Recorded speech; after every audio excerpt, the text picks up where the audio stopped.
Hello, तो कैसे हैं आप सब। मैं आज आपको चैप्टर नंबर 8 ट्रिग्नोमेट्री पढ़ाने वाला हूं। जिस नाम से बच्चे डरते हैं और उन बच्चों का ये डर बिल्कुल हटाने वाला हूं मैं। इस वीडियो को आप पूरा देखें। वीडियो अच्छी लगे या यूजफुल लगे तो उसको लाइक करें, सब्सक्राइब करें और शेयर करें।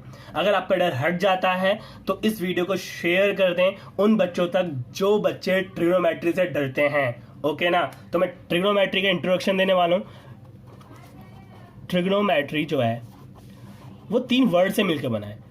पहला ट्राई, दूसरा गॉन, तीसरा मैट्री। अब ओके, ये ग्रीक वर्ड्स हैं। ये तीनों के तीनों ग्रीक वर्ड्स हैं। ओके, इन ग्रीक वर्ड का जो मीनिंग है, इसका मतलब है 3 से। ओके, इसका मतलब है साइड से और इसका मतलब है मेजर से।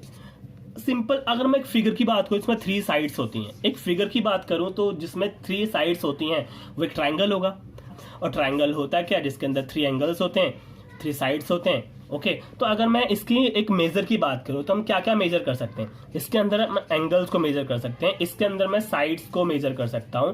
तो एंगल्स की बात करूं तो एंगल ए है, एंगल बी है और एंगल सी है। साइड्स की बात करूं तो ए भी एक साइड है, बी सी एक साइड है और एक ए सी साइड है ना। तो ये 6 चीजें हम मेजर कर सकते हैं ट्राइंगल के अंदर। बट आपको डरने की जरूरत नहीं है। बच्चों के मन में डर आ रहा होगा, सर ट्राइंगल की बात करो तो ट्राइंगल्स तो बहुत सारे टाइप्स के होते हैं, बहुत मीन्स 6 टाइप्स के होते हैं जहां तक आपने पढ़ा है ना। और भी टाइप का अगर पढ़े होंगे तो बहुत अच्छी बात है, ठीक है ना, पढ़ा होगा। बट उसमें से जितने भी ट्राइंगल्स है ना, उसमें से सिर्फ एक ट्राइंगल पढ़ने वाले हैं, वो है हम right angle triangle. Right angle triangle. जी हाँ, ट्रिग्नोमेट्री सिर्फ एक ही ट्राइंगल से डील करेगा, वो है राइट एंगल ट्राइंगल। और आपको डरने की कोई जरूरत नहीं है, सारे ट्राइंगल्स नहीं लेने वाले हैं, सिर्फ एक ही ट्राइंगल लेने वाले हैं ट्रिग्नोमेट्री में, राइट एंगल ट्राइंगल। अब राइट एंगल ट्राइंगल के बारे में सब तो जानते ही हैं। चलो स्टार्ट करते हैं इस चैप्टर को। ओके, राइट एंगल ट्राइंगल को हिंदी में बोलूं तो समकोण त्रिभुज बोलते हैं। और मैं बता दूं उन बच्चों को जो हिंदी मीडियम में है, डरने की कोई जरूरत नहीं है, क्योंकि ये चैप्टर में चाहे आप हिंदी में पढ़ो इंग्लिश में पढ़ो, सिर्फ एक ही वर्ड यूज होने वाला है, वो भी इंग्लिश, है ना। तो कोई भी फर्क नहीं पड़ने वाला है हिंदी मीडियम और इंग्लिश मीडियम के बच्चों को। तो सारा फोकस आप इसी चैप्टर में रखें, कोई डरने की कोई जरूरत नहीं है। मैं सारी चीजें डिटेल में बताने वाला हूँ बहुत ही ईजी तरीके से। ओके, तो राइट एंगल ट्राइंगल माने समकोण त्रिभुज में अगर मैं बात करूं, राइट एंगल ट्राइंगल होता है इस तरह से। ये 90 डिग्री है, तो आप सभी जानते हो कुछ 90 डिग्री होता है, एक एंगल है जिसके बारे में आप जानते हो। राइट एंगल ट्राइंगल में एक एंगल तो है जिसके बारे में आप जानते हो, है ना, 90 डिग्री। और बचे 2 एंगल्स हैं वो दोनों के दोनों हमारे 90 से छोटे होते हैं, इसलिए इन दोनों एंगल्स को एक्यूट एंगल कहते हैं, है ना, एक्यूट एंगल कहते हैं। ठीक है, एक राइट एंगल ट्राइंगल है। और आपको पता है कि एक राइट एंगल ट्राइंगल के सामने वाली साइड होती है हाइपोटेनियस, जो कि सबसे बड़ी साइड होती है, जैसे हम हिंदी में कहते हैं कर्ण। ओके, अब जो हमारे खड़ा है परपेंडिकुलर और ये हमारा क्या है, बेस है। ओके, अब यहाँ पर इस ट्राइंगल में खास बात क्या है, हमें तो एक राइट एंगल ट्राइंगल दिया जाएगा जिसमें हमें पता है कि एक एंगल तो 90 होने वाला है और बचे 2 एक्यूट एंगल होंगे। बट ये खास क्यों बनाता है ट्रिग्नोमेट्री को? खास इसलिए बनाता है क्योंकि हमें जो भी क्वेश्चन दिया जाएगा वो एक रिलेशन शो करेगा साइड्स और एंगल्स के बीच में, एक रिलेशन शो करेगा साइड्स और एंगल्स के बीच में। जी हाँ, इस बात को बहुत ज्यादा बारीकी से देखें, समझे। अब क्या रिलेशन होगा वो बताता हूं। जैसे कि एक राइट एंगल ट्राइंगल में मैंने एक एंगल मान लिया, ये क्या है, वो मान लिया मैंने थीटा है। तो अगर मैंने इस थीटा को यहां लिखा है ना, तो ये बताएगा कि भाई मैं ना इस ट्राइंगल का बेस एंगल हूं। क्या हूं? Base angle. अब बेस एंगल की खास बात ये होती है ना, जहां पे ये एंगल है उसके सामने वाला परपेंडिकुलर बन जाता है, और 90 के सामने वाला तो पता ही आपको हाइपोटेनस है, और जो बचा वो बेस हो गया। अब सर समझ नहीं आया इससे, तो ये भी वही है। तो मैं बता दूं, एक ट्राइंगल और बनाकर मैंने लिख दिया, इस ट्राइंगल से बना दिया और मैंने यहाँ थीटा लगा दिया और ये 90 है। तो मैंने जस्ट बताया कि थीटा कहता है कि मैं एक बेस एंगल हूं। और बेस एंगल के क्या फायदे हैं? बेस एंगल के फायदे ये हैं कि उससे पता चल जाता है परपेंडिकुलर कौन सा है। तो बेस एंगल का सामने वाला जो होता है वो परपेंडिकुलर होता है, और 90 के सामने वाला तो आपको पता है वो हाइपोटेनियस होता है। अब बेस कौन हुआ? जिसके साथ बेस एंगल है, ठीक है ना। एक और एंगल, एक और ट्रायंगल ले लेते हैं। एक ट्रायंगल ऐसे ले लिया मैंने। ओके, मैंने बोला ये मेरा 90 डिग्री है, ये मेरा 90 डिग्री है और मेरा थीटा ये रहा। ओके, तो ये बेस एंगल है। आपको पता है कौन सा एंगल है? ये है बेस एंगल।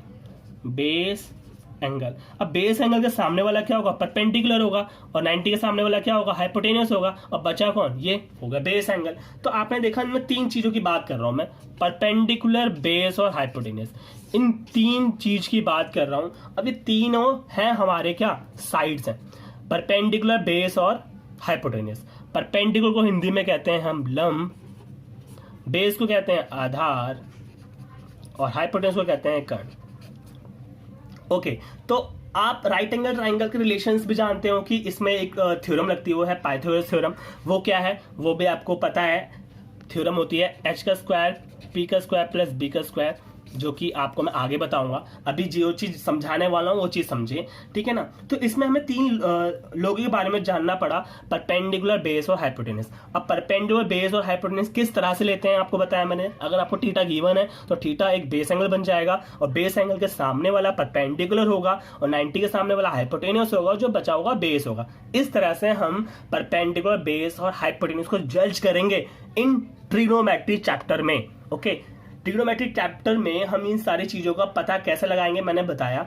इसी तरह से आप पता करेंगे कि हमारा परपेंडिकुलर कौन सा होता है, बेस कौन सा होता है, और हाइपोटेन्यूस कौन सा होगा, ठीक है ना। अगर आप अपनी मर्जी से करोगे, भाई ट्राइंगल इस तरह से खड़ा है, ट्राइंगल इस तरह से खड़ा है, तो हमें पता है ये परपेंडिकुलर होता है, ये हाइपोटेन्यूस होता है, ये बेस होता है।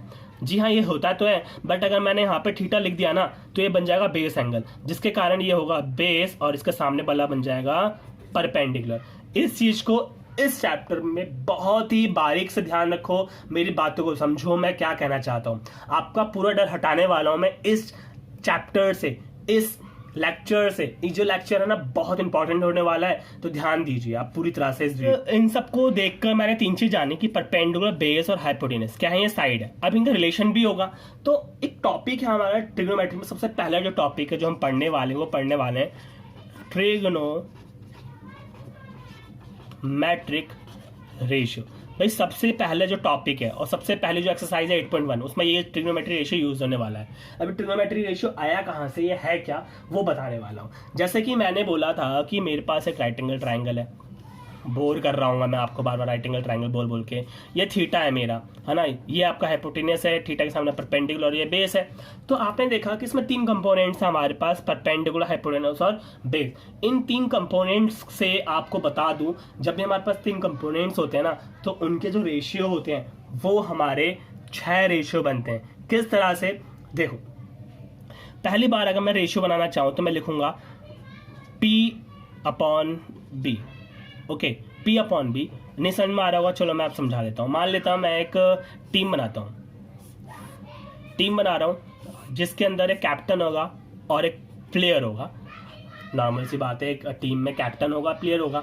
तो आपके पास 3 प्लेयर हैं। ओके, 3 प्लेयर हैं, और 3 प्लेयर को आपको इस तरह से रखोगे को ले लेना। तो मैंने बोला इस बार मैं P को कैप्टन बनाता हूँ और बेस को उसका प्लेयर बना देता हूँ। ओके, ध्यान देना मेरी बातों को जो समझाना चाह रहा हूँ। फिर से परपेंडिकुलर को मैंने कैप्टन बनाया और इसके साथ मैंने हाइपोटेन्यूस को खिला लिया। इस बार हाइपोटेन्यूस को कैप्टन बनाया और बेस को इसके साथ खिलाया। ठीक है, इस तरह से मैं टीम बना रहा हूँ, आप ध्यान दो।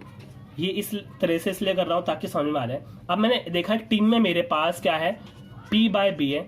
दूसरे टीम में मैंने देखा मेरे पास है P/H।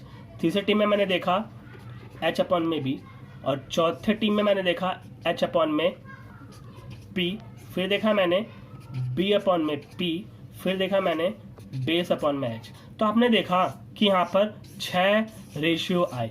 तो मैं समझा दूं कि आपके पास अगर A और B होता ना, A और B, और इन दोनों का रेशियो निकालना होता तो बोलता या तो A और B या तो B और A। इनका रेशियो इस तरह से बोलते, तो इनमें से 2 रेशियो बनते हैं। जब हमारे पास 3 प्लेयर या 3 कंपोनेंट्स होते हैं तो उसमें हमारे 6 रेशियो बनते हैं। ओके, ये चीज़ आपने समझी। अब इन 6 रेशियो को याद कैसे रखोगे, तो जैसे कि IPL की टीम हमने देखी होगी, IPL की टीम में CSA है, जो भी मैंने देखा नहीं, चेन्नई सुपर किंग शायद है, CSK है ना, बहुत सारे टीम्स हैं। उन IPLs में हमने टीम के नाम रखे थे, तो इनके भी नाम है। अब इनके नाम कैसे जज करोगे, तो एक लोगों ने, मतलब और भी टीचर्स हैं जिनके वजह से ये ट्रिक अप्लाई होती है, वो है पंडित भद्री प्रसाद हर हर भोले सोना चांदी तोले। ओके, अब ये सोना चांदी तोले है क्या, समझा दूं। भाई सोना का मतलब है साइन, और इसका मतलब है कॉस, इसका मतलब है tan। जी हाँ, थोड़ा याद करने में आपको दिक्कत होगी, ये टीम के नेम लिख रहे हैं और एक अनोखे नेम है जो कि हमारे कुछ पूर्वजों ने दिए हैं, इस चीज़ को समझना, ठीक है ना। तो साइन कॉस टैन, फिर आता है हमारे पास कॉस सैक, और आता है सैक, फिर आता है कॉट। समझना थोड़ा सा, यहाँ पे मैंने बोला perpendicular base, perpendicular hypotenuse, hypotenuse base. तो इसको याद करने का क्या तरीका था, पंडित भद्री प्रसाद हर हर भोले, सोना चांदी तोले, कॉसैक सैक कॉट। भाई जितने बार आप इनके नाम लोगे उतनी जल्दी आपको याद होंगे। तो मैंने देखा कि मेरे ऊपर लिखा है साइन, तो साइन का जो रेशियो है ना वो हो जाएगा परपेंडिकुलर अपॉन बेस। तो नॉर्मली ट्रिक हो गई साइन का नाम याद रखने का। भाई साइन नहीं लिखूंगा, मैं लिखूंगा साइन थीटा। जी हाँ, मैंने जस्ट चैप्टर में स्टार्ट होने के बाद ही आपको बताया था ट्राइंगल्स हमारा दो रिलेशन को शो करता है, साइड्स और एंगल के बीच में। तो ये हमारा जो थीटा वो बेस एंगल होता है, और जो रिलेशन है साइड के साथ वो रेशियो का होगा परपेंडिकुलर अपॉन में हाइपोटेनस। अगर मैं कॉस की बात करूँ तो लिखूंगा कॉस थीटा, कॉस थीटा हो जाएगा बी अपॉन में एच। टेन थीटा की बात करूंगा तो टेन थीटा हो जाएगा मेरे पास बी अपॉन में पी। कॉसेक थीटा की बात करूंगा तो मेरे पास हो जाएगा एच अपॉन में पी। और सेक थीटा की बात करूं मैं, सेक थीटा की बात करूंगा तो हो जाएगा मेरे पास एच अपॉन में बी, एच अपॉन में बी।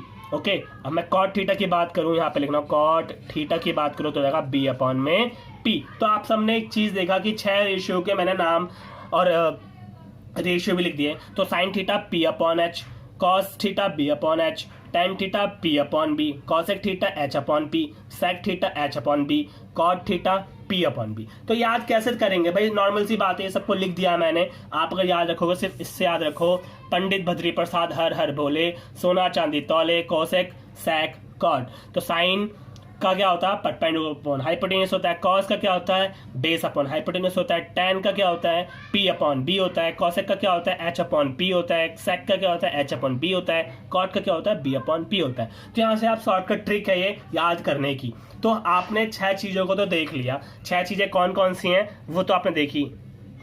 जैसा कि मैंने आपको याद कराया कि पंडित भद्री प्रसाद हर हर भोले, भाई साइन कॉस टेन मीन्स सोना चांदी तोले, कॉसेक सैक, ओके कॉट। तो आपको बता दूं भाई याद तो होगा नहीं, नॉर्मल सी बात है, याद कोई कर नहीं पाता, मेरे को भी याद नहीं है। तो मैं आपको बता दूं बस इतना सा, भाई इतना याद रखो, पंडित भद्री प्रसाद हर हर बोले, सोना चांदी तोले। मतलब इसमें 6 चीजें आ चुकी हैं, sine theta, cos theta, tan theta, okay, cosec theta, sec theta और कॉट थीटा। अब यहां से मैं ट्रिग्नोमेट्री रेशियो निकालने वाला हूं, ठीक है ना। तो कुछ चीजें याद रखना। पहली क्या कि हमने देखा कि परपेंडिकुलर अपॉन क्या होता है, हाइपोटेनियस, ठीक है ना। और कॉस क्या होता है, बी अपॉन में एच, टेन क्या होता है, पी अपॉन में बी, और कॉसेक होता है एच अपॉन में पी, और ये होता है हमारा एच अपॉन में बी, और ये होता है बी अपॉन में पी। तो यहाँ पर रिलेशन शो कर रहा है। अगर मैं इन दोनों का रिलेशन की बात करूं तो आपने देखा कि साइन क्या है, पी अपॉन एच है, कॉसेक क्या है, एच अपॉन पी है। तो मैं सिंपल ये बोल सकता हूं कि भाई साइन थीटा जो है ना वो कॉसेक का क्या है, रेसिप्रोकल है। देखो ध्यान से, देखो ध्यान से, देखो ध्यान से, फोकस करो, फोकस करो। तो मैंने देखा इन दोनों में क्या चीज है, पी अपॉन एच, और यहाँ पर क्या एच अपॉन पी। तो दोनों एक दूसरे के तो उल्टा है ना। देखो अब यहाँ पर आप देखो सिंपल, यहाँ पर भी आप देखोगे कॉस जो है ना, कॉस थीटा जो है वो देखो सेक का क्या है, इनवर्स है। यहाँ पे आप देखोगे टेन में भी देखोगे जो टेन थीटा है ना, मैं यहाँ लिख लेता हूँ, जो टेन थीटा है आप देखोगे टेन थीटा है 1 अपॉन कॉट। कैसे भाई, देखो ना कि यहाँ पर परपेंडिकुलर बेस है और यहाँ पे परपेंडिकुलर सॉरी बेस अपन परपेंडिकुलर हो गया। अब इन 3 चीजों से और फॉर्मूले बनाना मैं सिखाता हूँ। सिंपल सी बात है, कॉसेक को मैं इस तरफ ले जाऊंगा तो हो जाएगा sine theta into cosec theta is equal to 1। एक फॉर्मूला और आ गया। अगर मेरे को बात करनी है यहाँ से कॉसेक का निकालने का, तो कॉसेक थीटा क्या हो गया, साइन को इस तरफ ले जाऊंगा तो हो जाएगा साइन थीटा। ओके, यहाँ से भाई सेक थीटा को इस तरफ ले गया तो ये हो जाएगा, सॉरी सेक लिखना है मुझे, तो यहाँ हो जाएगा 1। अगर मुझे यहाँ से सेक निकालना हो तो मैं लिखूंगा 1 अपॉन कॉस। तो यहाँ से आप समझ रहे होंगे, धीरे धीरे फॉर्मूले में बना रहा हूँ आपके लिए। अगर मैं यहाँ पर बात करूँ कॉट की, तो देखो tan थीटा इंटू हो गया cot theta is equal to 1, और cot theta is equal to होता है 1/tan थीटा।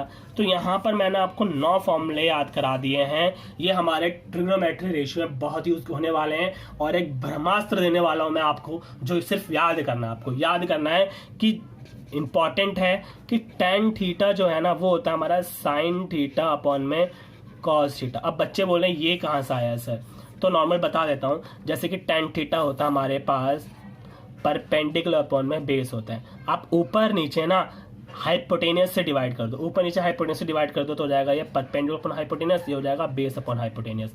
तो परपेंडिकुलर हाइपोटेनियस क्या होता है, परपेंडिकुलर अपॉन हाइपोटेनियस होता है sin थीटा, क्या होता है sin थीटा, और बेस अपॉन हाइपोटेनियस क्या होता है cot थीटा। तो नॉर्मली ये फॉर्मूला यहाँ से आया और यूज होगा, इस वजह से आपको समझा रहा हूँ, ध्यान देना। और एक ब्रह्मास्त्र हमारे पास क्या है भाई, tan थीटा ये है तो cot थीटा आपको पता ही है tan का उल्टा होता है, तो होता है cos थीटा अपॉन में sin थीटा। भाई देखो ट्रिग्नोमेट्री आपको अगर इजी करनी है, डर हटाना है, तो आपको ये फॉर्मूले याद करने पड़ेंगे जो कि पहली एक्सरसाइज में यूज होंगे।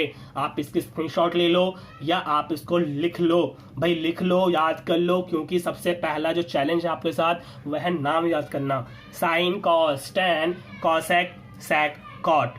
पंडित भद्री प्रसाद हर हर भोले, सोना चांदी तोले। इससे आप ये रेशियो निकाल सकते हो। इन रेशियो से फॉर्मूले मैंने बना दिए। भाई आप अगर फॉर्मूले इन्हें याद कर लो ना, sign is equal to 1/cosec होता है, cos is equal to 1/sec होता है, और tan is equal to 1/cot। ये 3 याद कर लो ना, इनसे सारे फॉर्मूले बन गए। नॉर्मल सी बात है, इसको देख के आप इसको लिख सकते हो। भाई cot is equal to 1/cot, sorry tan is equal to 1/cot होगा, तो नॉर्मल इसका उल्टा। cot की बात करूँ तो cot 1/tan होगा, है ना। ऐसी साइन की बात करूँ तो ऐसे cos की बता सकते हो, कॉसेक की बता सकते हो, कॉस की बात करूं तो आप सैक की बता सकते हो, और फिर इनके बीच में जो रिलेशन लिखा है वो यहीं से आ जाएगा। इसको इस तरफ ले जाओ तो ये बात होगी, अगर इसको इस तरफ ले जाओ तो भी यही बात होगी। तो आप इन 3 चीज़ों को बता दूं, बहुत इंपॉर्टेंट है। इनके ऊपर मैं क्वेश्चंस कराऊंगा ना, तो आप इनका यूज समझोगे। ओके, आप इनका यूज समझोगे। तो मैं चाहता हूं इसको आप कम से कम 3 बार तो लिख लें याद करने के लिए। अगर आप इनको याद करना चाहते हो, ट्रिग्नोमेट्री से डर हटाना चाहते हो, तो इस वीडियो को पूरा देखें, क्योंकि मैं हर एक फॉर्मूले पर क्वेश्चंस को एकदम अच्छे तरह से कराने वाला हूं, जो कि आपका पूरी तरह से डर हटा देगा। और वीडियो अगर पूरी अच्छी लगे पूरी देखने के बाद, तो आप इस वीडियो को शेयर कर देना उन बच्चों तक जो बच्चे ट्रिग्नोमेट्री से बहुत डरते हैं। तो सच कह रहा हूँ, ये वीडियो उनके लिए बहुत यूजफुल होने वाली है, ठीक है ना। तो मैं आगे क्वेश्चंस कराना शुरू करता हूँ सब जी। मैं एग्जाम्पल 1 लेकर करा रहा हूँ, जो कि आपके एनसीईआरटी बुक का है।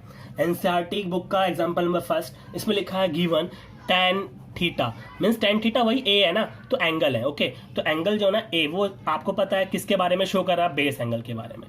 किसके बारे में शो कर रहा है, सबसे पहले बेस एंगल। तो आप इसमें सबसे पहली बात एक चीज जज कर लोगे कि यहाँ पे थीटा बोला है या किसी एंगल का नाम लिया है। थीटा दिया है तो फिगर में थीटा मेंशन होगा।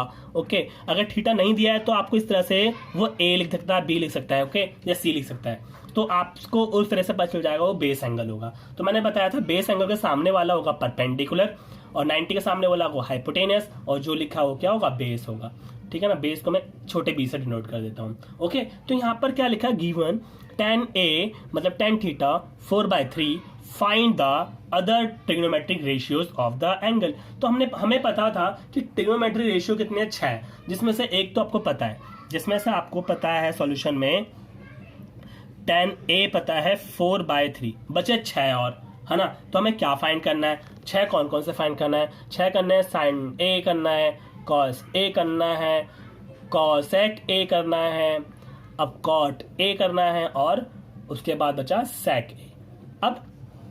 अब इनके रेशियो थे क्या, याद तो है नहीं हमें, भाई भूल गए हम। तो मैं क्या करने वाला हूँ, पंडित भद्री प्रसाद हर हर भोले, सोना चांदी तोले, कॉसेक सेक कॉट। भाई पहली बार कोई भगवान नहीं है जिसको याद हो जाए, तो बार बार याद करो, बार बार लिखो, जैसे मैं लिख रहा हूँ, ठीक है ना। तो मैंने देखा साइन देखा परपेंडिकुलर अपॉन में हाइपोटेनियस, तो हो गया परपेंडिकुलर अपॉन हाइपोटेनियस। फिर मैंने देखा कॉस क्या है भाई, बेस अपॉन में हाइपोटेनियस। फिर देखा मैंने कॉसेक क्या है भाई, एच अपॉन में पी है। कॉट क्या होता है, tan का उल्टा होता है, tan क्या है हमारे पास, b अपॉन में p। ओके, और उसके बाद कॉसेक सेक बच गया, हो गया एच अपॉन बी। तो मैंने देखो ट्रिग्नोमेट्री रेशियोज लिख दिए। तो मुझे ये निकालना है, तो मेरे पास है क्या, मेरे पास tan का मतलब क्या है, हमें tan का मतलब क्या होता है, tan का मतलब होता है परपेंडिकुलर अपॉन बेस। इसका मतलब ये परपेंडिकुलर बेस दिया है, 4/3 का मतलब है परपेंडिकुलर वैल्यू दी है और ये किसकी वैल्यू दी है, बेस की वैल्यू। तो लिख दो भाई परपेंडिकुलर कितना है 4 है और बेस कितना है 3 है, बेस कितनी है 3 है। अब यहाँ पर ना एक रेशियो दिया गया है, तो रेशियो जो होता है ना वो नॉर्मल सी बात है, समझना मेरी बात। रेशियो निकलता कैसे, किसी भी क्वेश्चन को जब सिंप्लीफाई किया जाता है, सिंप्लीफाई किया जाता है तो ही हमारा रेशियो निकलता है। जैसे कि मैं बात करूं कि मैंने लिखा, एक एग्जांपल के तौर पर समझाना चाह रहा हूं, थोड़ा बहुत मेरे को आपको ट्रिग्नोमेट्री इजी बनानी तो स्टार्टिंग में तो थोड़ा बहुत समझाना पड़ेगा, चाहे वीडियो बड़ी हो जाए, पर समझना ध्यान से। मैंने लिखा 2/4, 3/6 और 4/8। इनको मैं डिवाइड कर रहा हूँ, इनको डिवाइड करा तो 1/2 आया, इनको डिवाइड करा तो भी 1/2 आया, इनको डिवाइड करा तो भी 1/2 आया। आपने देखा कि मेरे पास इन तीनों क्वेश्चन का जो रेशियो है 1/2 आया। इसका मतलब अगर मैं 1/2 की बात करूं तो उसको सिंप्लीफाई 2/4 को सिंप्लीफाई करके भी 1/2 आ रहा है, 3/6 को भी सिंप्लीफाई करके 1/2 आ रहा है, 4/8 को सिंप्लीफाई करके भी 1/2 आ रहा है। तो अगर मैं लिख दूं, अगर मैं यहाँ पे बात करूं 4/3 तो 4/, भी किसी का सिंप्लीफाई होगा ना। अब हमें नहीं पता किसका सिंप्लीफाई है, इस वजह से हम इसके पीछे ना k लिखते हैं। अब k का मतलब क्या है, k का मतलब समझ लो कि मैंने इसको डिवाइड करा कितने टाइम्स, 2 1 जा 2, 2 से डिवाइड करा भाई, ऊपर नीचे 2 से डिवाइड करा तो यहाँ पर k क्या है 2 है, यहाँ पे भी क्या है 2 है, यहाँ पे भी k क्या है 2 है। तो यहाँ पे तो हमें पता चल गया कि यहाँ किससे डिवाइड करा जा रहा है। तो यहाँ पे तो ना पता कि किस नंबर को जितने बार डिवाइड किया, कितने बार डिवाइड किया कि 4/3 आ गया। इस वजह से हम वहाँ पे कांस्टेंट जो नंबर होगा उसको हम कहते हैं k। तो नॉर्मली आपको ये चीज समझना नहीं है या ध्यान नहीं देना तो ध्यान मत दो, सिर्फ आप k लिखो, ठीक है ना। शुरू करता हूँ। तो tan थीटा जो है, tan एंगल जो है हमारा परपेंडिकुलर बेस होता है, इसका मतलब p की वैल्यू और बेस की वैल्यू पता चल गई, एक हाइपोटेन्यूज की वैल्यू नहीं पता। सबसे पहले आपको करना क्या है इस क्वेश्चन में, पहली बात याद रखो, बेस एंगल का पता करो। बेस एंगल पता होने के बाद देख लो किस की वैल्यू पता है, परपेंडिकुलर की वैल्यू पता और बेस की वैल्यू पता, हाइपोटेन्यूज की वैल्यू नहीं पता। तो पाइथागोरस थ्योरम सभी को पता है, परपेंडिकुलर h का स्क्वायर, p का स्क्वायर और b का स्क्वायर, जो कि पाइथागोरस थ्योरम है। h का स्क्वायर नहीं पता इसलिए h स्क्वायर इस तरह से रहेगा, ओके। परपेंडिकुलर की वैल्यू में पता है 4k का स्क्वायर और बेस का पता है 3k का होल स्क्वायर। तो 4 किसका स्क्वायर, 4 का स्क्वायर होता है 16k का स्क्वायर, 3 का होगा 9k का स्क्वायर, सब दोनों को जोड़ दूंगा तो 25k का स्क्वायर, और h स्क्वायर का रूट अगर मैं हटा दूं तो हो जाएगा 5k। आप सब जानते हो। तो h की जो वैल्यू आ गई वो आ गई 5k। अब मैं सबकी धीरे धीरे वैल्यू निकालना शुरू करता हूँ भाई। साइन a परपेंडिकुलर अपॉन में हाइपोटेनस, तो परपेंडिकुलर कितना है 4k भाई, परपेंडिकुलर कितना है 4k, हाइपोटेनस कितना है भाई 5k, k से k कट गया तो वैल्यू हो गई 4/5, तो साइन आ गया मेरे पास 4/5। इसी तरह से अगर मैं कॉस की बात करूं तो कॉस a है हमारे पास b अपॉन h, तो बेस कितना है मेरे पास 3k है और h हमारे पास कितना है 5k है, तो k से k कट जाएगा तो बचेगा 3/5, तो cos भी आ गया। इसी तरह से cosec निकालते हैं, cosec a की बात हो रही है, तो cosec क्या होता है हमारे पास h अपॉन में p, तो h कितना है मेरे पास 5k और p मेरे पास कितना है 4k, तो k से k कट गया तो है 5/4। अब बचा कौन, sec भाई। sec होता है हमारे, हमें भी पता है sec हमारा cos का उल्टा होता है भाई, sec हमारा cos का उल्टा होता है, डायरेक्ट भी आप cos का उल्टा लिख सकते हो 5/3, ओके। और cot आपको पता है tan का उल्टा होता है, डायरेक्ट लिख सकते हो, tan कितना है हमारे पास 4/3 तो हो जाएगा 3/4, तो इतना कुछ करने की जरूरत नहीं है। तो मेरे सारे आंसर्स आ गए। तो एग्जाम्पल नंबर फर्स्ट हो चुका है। इस तरह से एक क्वेश्चन और लेता हूं मैं समझाने के लिए आपको, जो कि आपको समझ में आ जाएगा, ओके। तो एक एग्जाम अपनी तरफ से कोई भी एग्जाम्पल ले लेता हूं मैं। जैसे कि मैंने अपनी तरफ से क्वेश्चन लिख लिया, लिखा given the cos a 5/13 calculate all the other trigonometry ratio. आपको पास cos पता है, इसका मतलब कौन कौन से रह गए भाई, कौन कौन से रह गए, तो सॉल्यूशन में चले गए तो हमारे पास cos है, इसका मतलब sin a रह गया, ओके। तो tan है हमारे पास, ठीक है, cosec है हमारे पास, cot है हमारे पास और एक sec बच गया। मैंने थीटा लिख दिया, गलत है, ए लिख रहे हैं। क्योंकि इसमें हमें गिवन क्या है, वही ए गिवन है, इस वजह से हम ए लिखेंगे क्योंकि यहाँ पे बेस एंगल ए की बात हो रही है। तो बेस एंगल ए है, लिख लिया बेस एंगल ए, बी और सी। अब हमें ये तो पता नहीं 90 कौन सा है, इसलिए अपनी तरफ से 90 ले लिया मैंने। अब गिवन क्या हमें, सॉल्यूशन में गिवन है हमें कि cos A 5/13 है। तो आपको पता है कि सिखाया था नॉर्मली, मैंने बताया है कि आपको होता है पंडित बद्री प्रसाद हर हर भोले सोना चांदी तोले। तो हमें ज़्यादा जरूरत नहीं, हमें सिर्फ कॉस की ज़्यादा ज़रूरत है। तो मैंने लिखा कॉस। कॉस क्या होता है, B/H। भाई कॉस होता है हमारा B/H। इसका मतलब 5/13 किसकी वैल्यू है, 5/13 किसकी वैल्यू हो गई, बेस हमारा कौन सा होगा, क्योंकि एंगल ए हमारा बेस एंगल है, तो बेस हमारा ये हुआ है ना, बेस हमारा ये हुआ, इसका सामने वाला परपेंडिकुलर, ये वाला हाइपोटेनस होगा।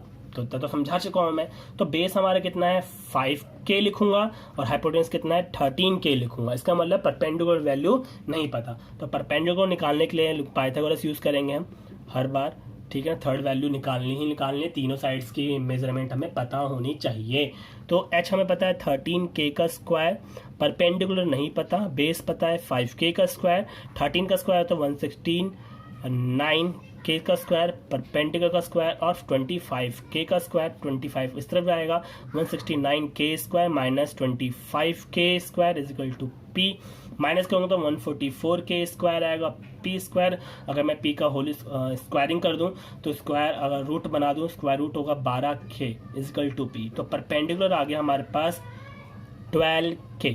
तो अब नॉर्मल जी बात है, हम साइन निकालना चाहते हैं। तो सबसे पहले साइन ए। तो साइन क्या होता है, साइन हमारा होता है परपेंडिकुलर पर हाइपोटेन्यूज होता है। तो परपेंडिकुलर पर में हाइपोटेन्यूज होता है, तो हमारा परपेंडिकुलर कितना है 12K है और हाइपोटेन्यूज कितना है 13K है। तो K से K कट गया तो 12/13 हो गया। बस जिन बच्चों को आ गया समझ में वो खुद कर लें जल्दी जल्दी।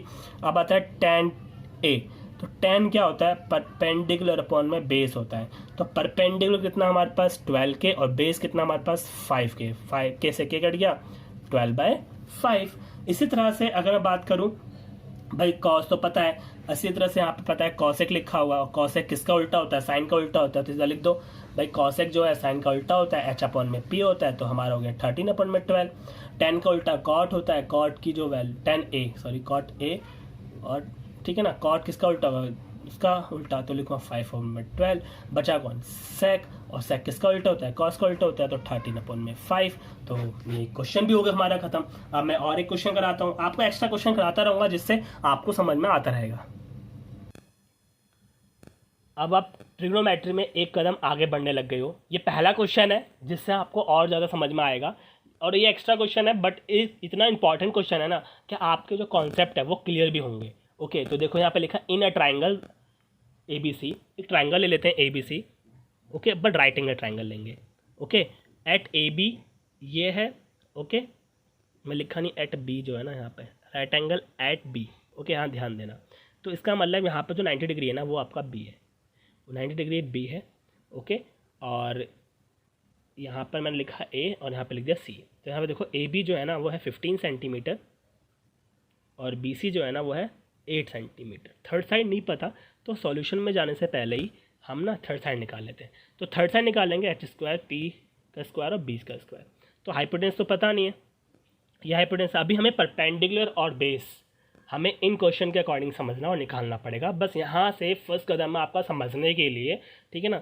तो मैंने निकाला है परपेंडिकुलर 8 का स्क्वायर। यहाँ K इसलिए नहीं लगाया क्योंकि ऑलरेडी सेंटीमीटर में लिखा है।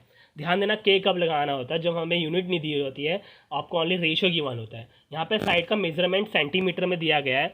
ओके, सेंटीमीटर में दिया गया है, तो यहाँ पर आप K नहीं लिखेंगे। 15 का स्क्वायर तो ये हो गया 64 और एक 225 289 और H स्क्वायर का रूट बन जाने के बाद हो जाएगा 17।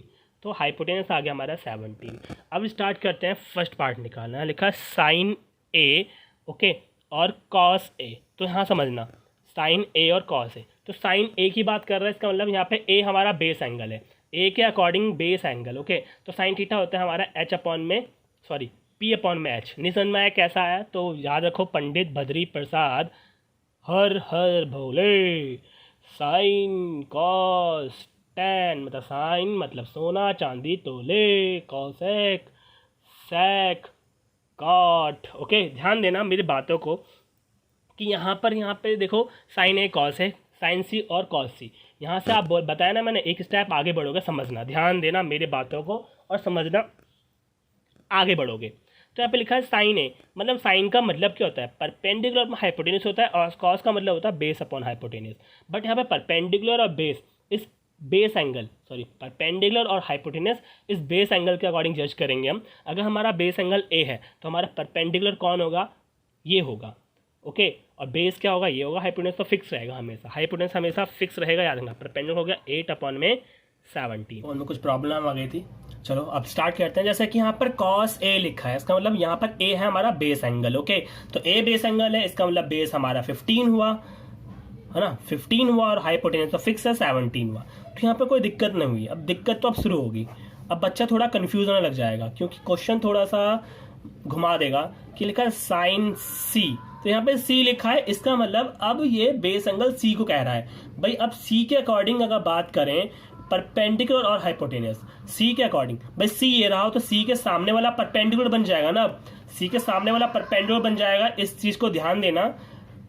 और हाइपोटेन्यूस तो वही रहेगा 90 है सामने वाला, हाइपोटेन्यूस चेंज नहीं होता। इसी तरह से अगर कॉस की बात करो, कॉस C के अकॉर्डिंग बेस, और हाइपोटेन्यूस की बात करूं तो C के अकॉर्डिंग बेस, इस C एंगल के अकॉर्डिंग बेस हमारा 8 हो जाएगा, और हाइपोटेन्यूस तो वही रहने वाला है। तो यहाँ पर थोड़ा सा समझने वाली बात आती है, इस वजह से क्वेश्चन बहुत इंपॉर्टेंट है, क्योंकि साइन ए कॉस ए की बात हो गई, साइन सी कॉस सी की बात हो गई, यहाँ पे दो अलग अलग बेस एंगल्स की बात हो गई, इस वजह से वैल्यूज हमारी चेंज आती है, इस वजह से रेशियो भी चेंज आते हैं। तो देखा होगा ना, साइन ए का जो रेशियो है वो 8/17 आया, बट साइन सी का जो रेशियो है वो 15/17 आया, इस वजह से वैल्यू चेंज हो गई। इसलिए मैंने 5 स्टार भी लगाया है कि इस चीज क्वेश्चन को समझते हुए आगे बढ़ोगे ना तो इजी होते चले जाएगा सब कुछ। चलो स्टार्ट करता हूं मैं दूसरा क्वेश्चन। जी हाँ, एक एक्स्ट्रा क्वेश्चन जो आपके कॉन्सेप्ट को क्लियर करेगा, ठीक है ना। ऐसे क्वेश्चन भी आ सकते हैं, इस वजह से दिया है, ये क्वेश्चन आ चुका है पेपर में, इस वजह से मैं आपको क्वेश्चन दिखा रहा हूं, और समझो कि ऐसे क्वेश्चन को किस तरह से करेंगे। और ये हमारा सोल्यूशन है 15 sine A minus 8 cos A is equal to 0। Okay, अब हम क्या करेंगे, यहाँ से हमें पता है 15 साइन A, यहाँ पे सिंप्लीफाई कर लेते हैं, इस पॉजिटिव को इस तरफ नेगेटिव को इस तरफ ले जाऊंगा तो हो जाएगा cos A। अब क्या करते हैं, जो हमारे फंक्शन है ना, इनको हम फंक्शन कहते हैं, जो नेम है ना इनको फंक्शन कहते हैं, इस तरफ ले आता हूँ मैं, तो होते हैं साइन A, और अपॉन में क्या आ जाएगा cos A, भाई मल्टीप्लाई में इधर डिवाइड में हो गया, और यहाँ पे 8 और ये 15 मल्टीप्लाई से इधर डिवाइड में हो गया। तो हमें पता है, जैसे मैंने सिखाया था फॉर्मूले में, जब tan A हमारा वो होता है साइन अपॉन cos A, ये मैंने फॉर्मूला आपको दिखाया था, अगर वीडियो को थोड़ा सा आगे देखोगे तो sine A upon cos A क्या बन जाता है, tan A। तो देखो ना थोड़ा सा इंपॉर्टेंट लगा कि नहीं लगा क्वेश्चन, आ गया ना इंटरेस्ट थोड़ा सा। यहाँ पर आगे रेशियो, भाई यहाँ रेशियो लिखा 8/15, इसका मतलब के लगने वाला है। तो एक राइट एंगल ट्राइंगल लिया मैंने, और राइट एंगल ट्राइंगल में मैंने बनाया, ये हो गया ABC, और tan जो होता है वो आपको पता है क्या होता है, परपेंडिकुलर अपॉन बेस होता है। नहीं समझ में आया परपेंडिकुलर बेस कैसा होता है, जिसको आ गया होगा बहुत अच्छी बात है। पंडित बद्री प्रसाद हर हर भोले सोना चांदी तोले। भाई पहली बार में बहुत दिक्कत होती है, धीरे धीरे सब ट्रिग्नोमेट्री इजी हो जाएगी।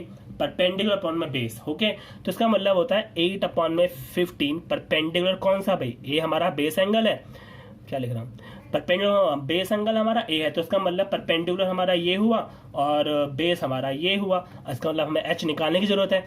तो एच निकालने के लिए आपको पता है पाइथागोरस थ्योरम यूज होगी, एच का स्क्वायर पी का स्क्वायर बी का स्क्वायर, पी का स्क्वायर 8 का स्क्वायर 15 का स्क्वायर, इसका मतलब है 64 + 2 25 289। इसका मतलब जो h होगा ना वो हमारा आ जाएगा 17। ओके, तो 17 के, अब के लिखना पड़ेगा, क्योंकि समझना के क्यों लिखना होता है आपको भी पता है, क्योंकि मैंने रेशियो उस चीज में रेशियो, इसलिए के लिखने पड़ेंगे। तो मैंने के लिखा नहीं था, कोई फर्क नहीं पड़ता, वैसे लिखना जरूरी है, नंबर ना काट दे कोई टीचर ने, तो ठीक है ना। तो ये हो गया। अब आता है हमें यहाँ पर, ये देखना क्या लिखा है, साइन A माइनस कॉस है, साइन A प्लस कॉस है। इसका मतलब मुझे साइन A और कॉस A की वैल्यू चाहिए, ठीक है ना। तो साइन A और कॉस A की वैल्यू चाहिए, तो साइन क्या होगा, परपेंडिकुलर अपॉन में हाइपोटेनस होगा और कॉस क्या होगा, बेस अपॉन में हाइपोटेनस होगा। तो साइन परपेंडिकुलर हो गया 8 के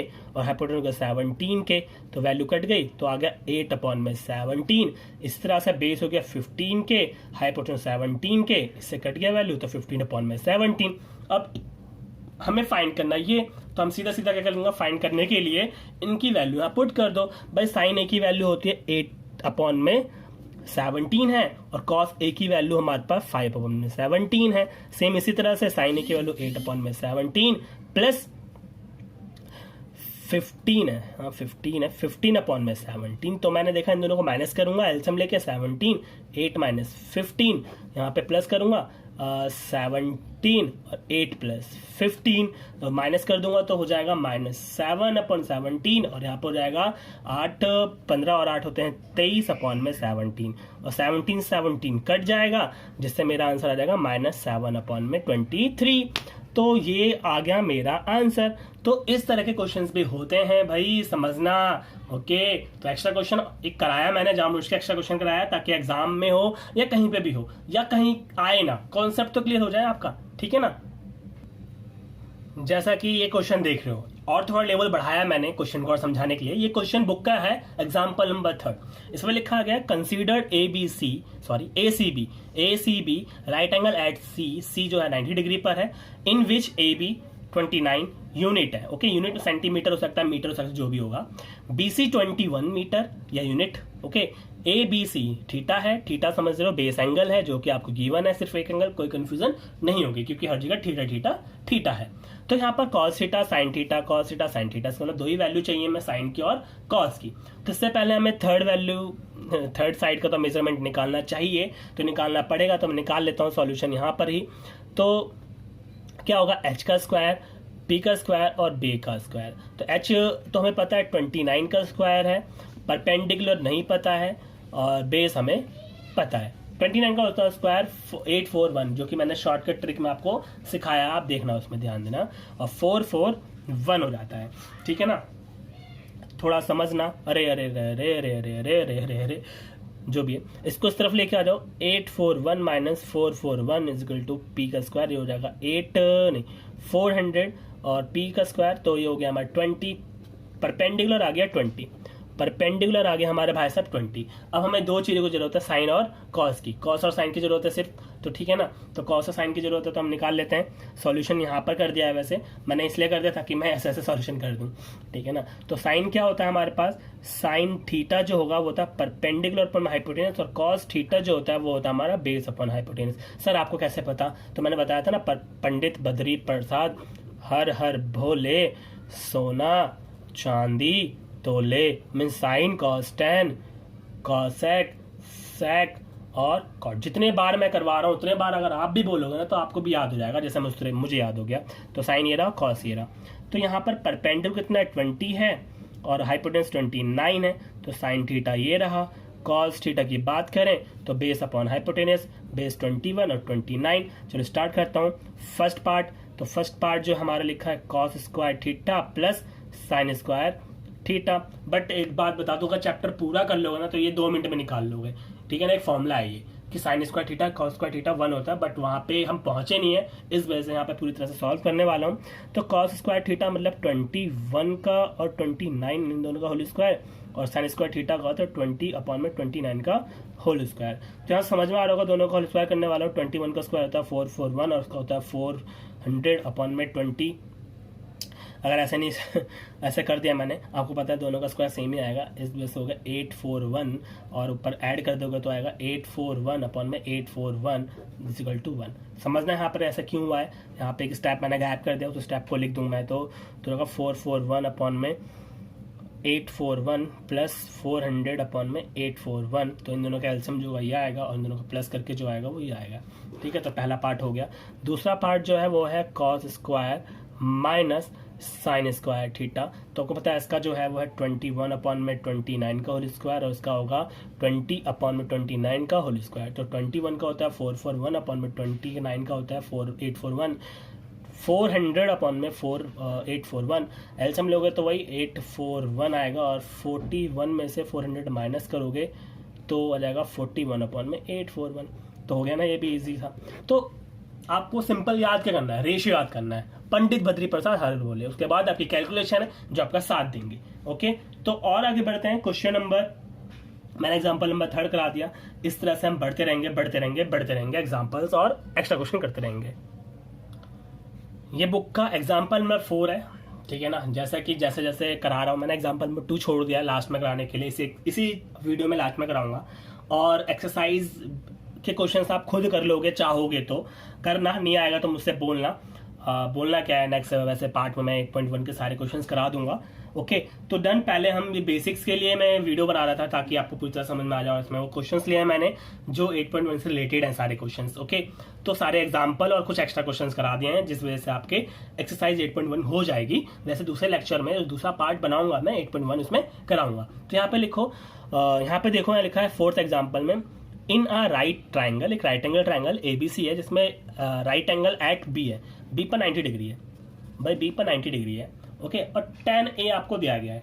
tan a कितना है, 1 है। tan a कितना आपके पास 1 है, और वेरीफाई करना है कि जो 2 sin a और cos a है ना, वो 1 आना चाहिए। तो वेरीफाई वाले क्वेश्चन में हम लेफ्ट हैंड साइड को राइट हैंड साइड के इक्वल प्रूव करते हैं। अब मैंने इसको सॉल्व करके ये वैल्यू आ जाए तो हमारा वेरीफाई हो जाएगा। तो सॉल्यूशन में चलते हैं और हमें जो पता है उसके थ्रू करते हैं। भाई tan a इक्वल टू 1 है, tan a हमारा होगा परपेंडिकुलर अपन बेस, जो कि 1 हो गया, और 1/1 लिख दो।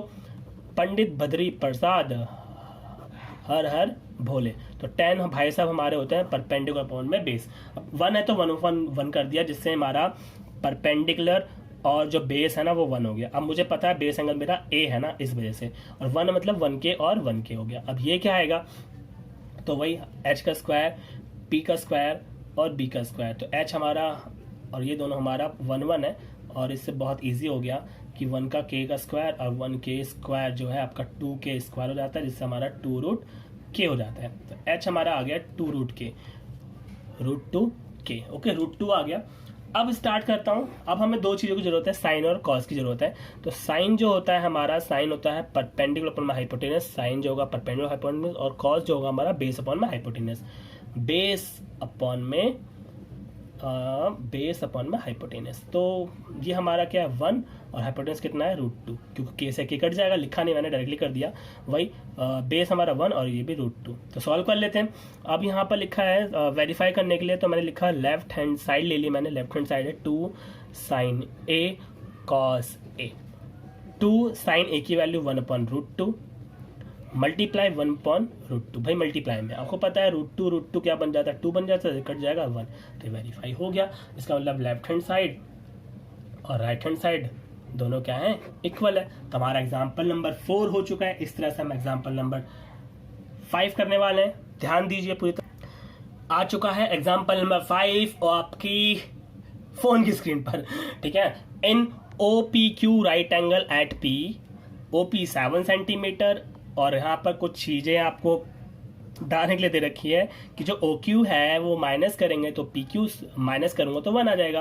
ओके, रिलेशन दिया गया। तो मैं ऐसा करता हूँ, सॉल्यूशन में जाकर मैं निकाल लेता हूँ।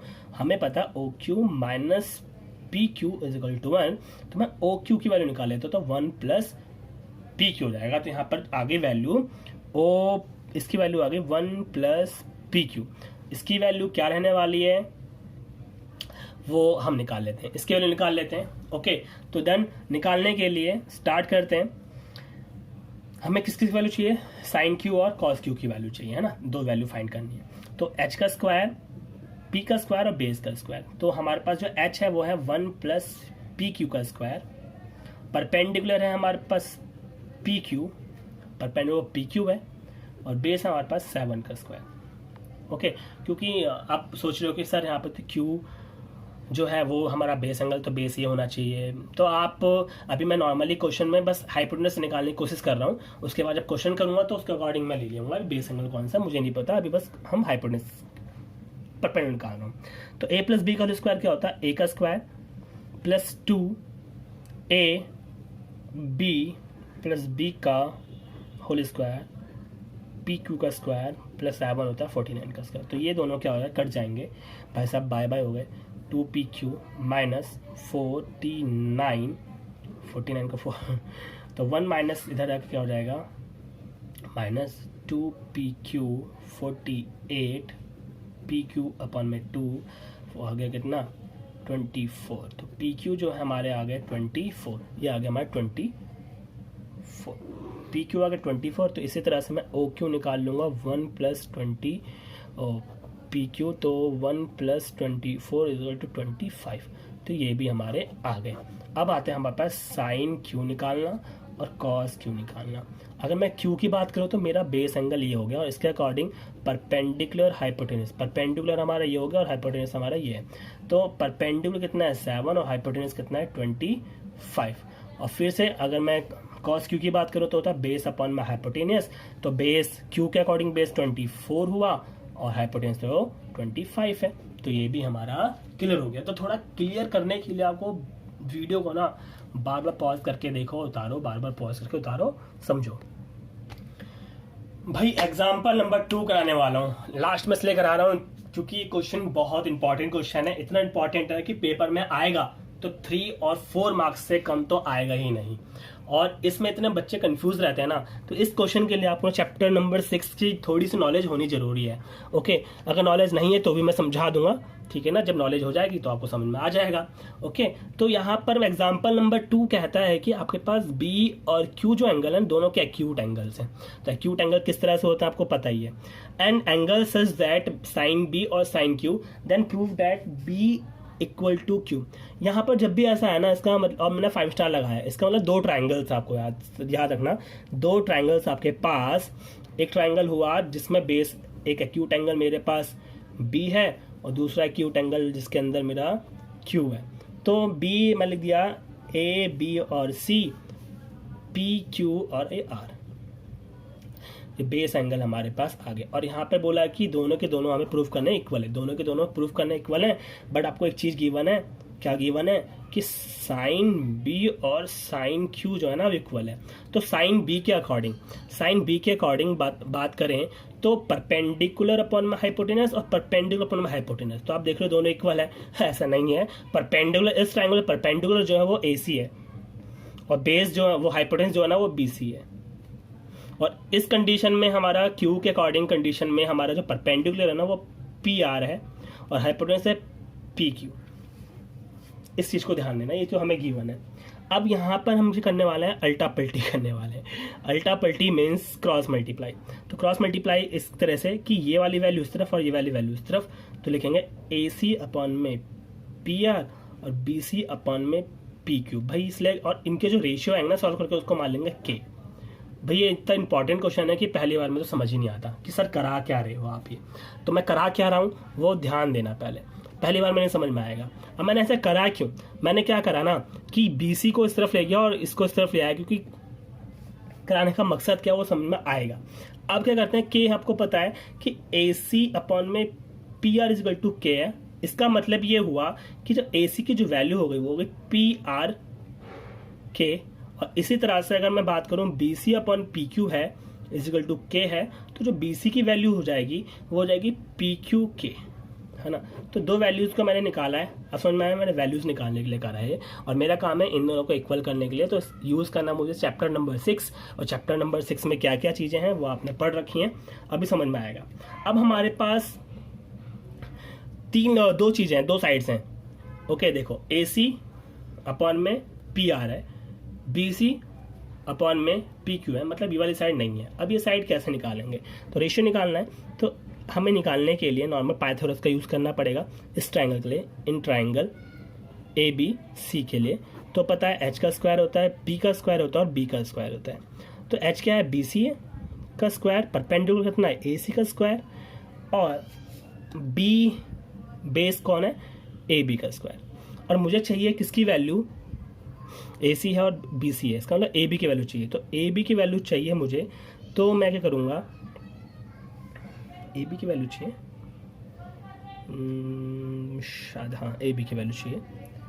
ओके हाँ AB की वैल्यू चाहिए। तो AB की वैल्यू चाहिए तो हो जाएगा BC minus AC, AB = BC minus AC।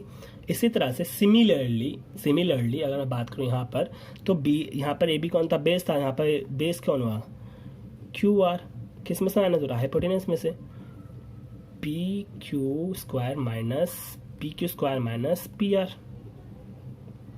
Equation first, equation second लिखेंगे, divide equation first and second. मैं डिवाइड कर रहा हूँ ताकि समझ में आ जाए, तो डिवाइड कर देते हैं इक्वेशन फर्स्ट को, तो ए बी का स्क्वायर और क्यू आर का स्क्वायर, तो बी सी का स्क्वायर माइनस ए सी का स्क्वायर, पी क्यू का स्क्वायर माइनस पी आर का स्क्वायर। अब ध्यान देना, इस स्क्वायर को उस तरफ ले जाते हैं, इसका स्क्वायर उसका स्क्वायर, दोनों का स्क्वायर जा रहा है, बी सी का स्क्वायर ए सी का स्क्वायर अपॉन में रूट पी क्यू का स्क्वायर और पी आर का स्क्वायर। यहाँ बचा ए बी अपॉन में क्यू आर। तो चैप्टर नंबर 6 में मैंने 3 रेशियो निकाल लिए, 1 2 3, सबके रेशियो आ चुके हैं। तो चैप्टर नंबर 6 में आपको पता है ना, जब तीनों साइड्स के रेशियो बराबर होते हैं तो ट्रायंगल सिमिलर होता है। अब सिमिलर हो जाए तो जब ट्रायंगल सिमिलर हो जाए तो तीनों एंगल्स भी क्या होते हैं, इक्वल होते हैं। तो वही कॉन्सेप्ट लगाने वाले हैं इसमें, ठीक है ना। अब आते हैं हम ए सी की वैल्यू और बी सी की वैल्यू पुट करने में। तो बी सी की जो वैल्यू है वो हमारे पी क्यू के, भाई यहाँ पुट कर दी मैंने बी सी की वैल्यू, बी सी जो है हमारा पी क्यू के है, ठीक है ना। इस वैल्यू को पुट करी बी सी में, तो ए बी अपॉन में P Q, sorry Q R, तो बी सी की वैल्यू है पी क्यू के का whole square minus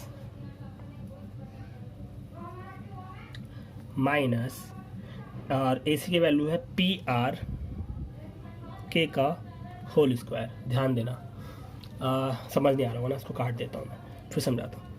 A B Q R, तो यहाँ पर बी सी की जो वैल्यू है वो है हमारे पास पी क्यू के का होल स्क्वायर माइनस, और इसकी वैल्यू है पी आर के का होल स्क्वायर। ओके, और नीचे तो वैसे वैसे रहेगा क्योंकि इसकी कोई वैल्यू नहीं निकाली थी मैंने। अब ध्यान देना, स्क्वायर ओपन करता हूँ, तो स्क्वायर ओपन करूँगा तो पी क्यू का स्क्वायर और के का स्क्वायर हो जाएगा। यहाँ पे ओपन करता हूँ, पी के का स्क्वायर और के का स्क्वायर हो जाएगा, और यहाँ बचा पी के square minus P are square. हम ना इसको पूरा रूट बना सकता हूँ मैं ऐसे, ठीक है। तो पूरा रूट बना दिया। अब क्या होगा कि के स्क्वायर कॉमन ले लेंगे, के स्क्वायर कॉमन आया, पी क्यू का स्क्वायर माइनस पी के का स्क्वायर हो गया, और नीचे कौन है, पी क्यू का स्क्वायर माइनस पी आर का स्क्वायर। तो आप देखोगे ये दोनों कट जाएगा, बचेगा क्या, के स्क्वायर और उसके ऊपर रूट, और जब के स्क्वायर है तो रूट हट जाएगा। तो ये हमारा आया कि ए बी अपॉन में क्यू आर। तो ये देखो, ये भी के इक्वल है और ये भी ए के इक्वल है। अगर मैं मान लूँ ये इक्वेशन ए है और इक्वेशन बी है, तो अगर मैं, हाँ जगह नहीं है, जगह नहीं इसलिए थोड़ा बादल बनाया मैंने सर के, और बादल में लिख दिया from equation A and B. तो ए एंड बी में आप देखोगे कि ये भी के इक्वल है, ये भी के इक्वल है। इसका मतलब भी हो गया कि ए सी अपॉन में P R, B C upon में पी क्यू और ए बी अपॉन में क्यू आर। जब तीनों साइड्स के रेशियो बराबर होते हैं तो इससे समझ में आता है कि दोनों ट्रायंगल्स क्या है, सिमिलर है। इसलिए, हाँ जगह नहीं है इसलिए थोड़ा सा ले रहा हूँ, इसलिए ए बी सी जब सिमिलर हो गया पी क्यू आर के, इसलिए ए बी सी सिमिलर हो गया पी क्यू आर के, तो हमें पता है सिमिलर होने की 2 कंडीशन होती है, या तो उन पूरे साइड्स का जो रेशियो हो वो इक्वल हो, और दूसरा कॉरेस्पॉन्डिंग एंगल्स इक्वल होते हैं। तो रेशियो तो इक्वल है, इसका मतलब सिमिलर है, तो कॉरेस्पॉन्डिंग एंगल्स कौन से हैं, बी किसके इक्वल हो गया, क्यू के इक्वल हो गया। तो हमारा हो गया फाइंड, प्रूव्ड इट। ये इतना इंपॉर्टेंट क्वेश्चन है ना कि पेपर में 4 से 3 मार्क्स में तो आएगा ही आएगा।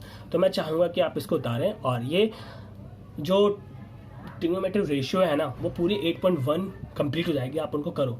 नहीं होगा तो मैं इसका नेक्स्ट वाले लेक्चर में ना उसको कराऊंगा, ठीक है ना। तो आप इस क्वेश्चन को देख लो और समझ लो।